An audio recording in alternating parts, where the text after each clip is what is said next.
अस्सलाम वालेकुम। वो जब कुन फरमाता है तो मोज़े होते हैं, तकदीरें बदलती हैं। गमों से परेशान ना हुआ करो, ये तो तुम्हें अल्लाह के नज़दीक करते हैं। बस वही दिल आबाद है जिसमें अल्लाह की याद है। अल्लाह फरमाता है, मैं बेहतरी से पहले देरी करता हूँ। वो फरमाता है, मैं उन्हें आज़माता हूँ जिन्हें मैं पसंद कर लेता हूँ। ला इन शकरतुम ला अज़ीदन्नकुम, अगर तुम शुक्र अदा करोगे तो मैं तुम्हें और ज़्यादा दूंगा। हम भी जाएंगे इन गलियों में जिन गलियों में मोहम्मद सल्लल्लाहु अलैहि वसल्लम की खुशबू है। इंशाअल्लाह कामयाबी का सफ़र नमाज और कुरान के बगैर अधूरा है। जन्नत में एक नहर है जिसको दोनों किनारे सोने के हैं। इसका पानी मोती या कुव्वत पर बहता है। इसकी मिट्टी मशक से ज़्यादा खुशबूदार है।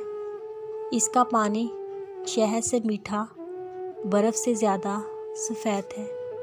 मेरी दुआ है अल्लाह करीम आपको ये नहर दिखाए और इसका पानी नसीब करे।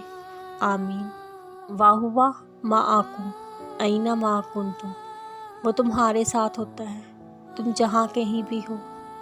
घबराए नहीं, मेरे और आपके मामलात जिसके सुपुर्द है वो बहुत गफूरुर रहीम है, सब बेहतर करेगा। वला तुसअलुन्ना अम्मा कुंतुम तामालून, यकीनन तुम जो कुछ भी कर रहे हो इसके बारे में ज़रूर तुमसे पूछा जाएगा। राबिया बसरी से किसी ने पूछा, क्या गुनाहगार की तौबा कबूल होती है? फरमाया, इंसान उस वक्त तक तौबा कर ही नहीं सकता जब तक अल्लाह तौफीक ना दे, और जब तौफीक मिल जाए वे कबूलियत में कोई शक नहीं रहता। अल्लाह ज़ाया नहीं करेगा तुम्हारी दुआ, तुम्हारा सब्र। ज़रा इंतज़ार करो। अल्लाह वो वाहिद ज़ात है जिसे दुख बांट कर रूह को सुकून मिलता है।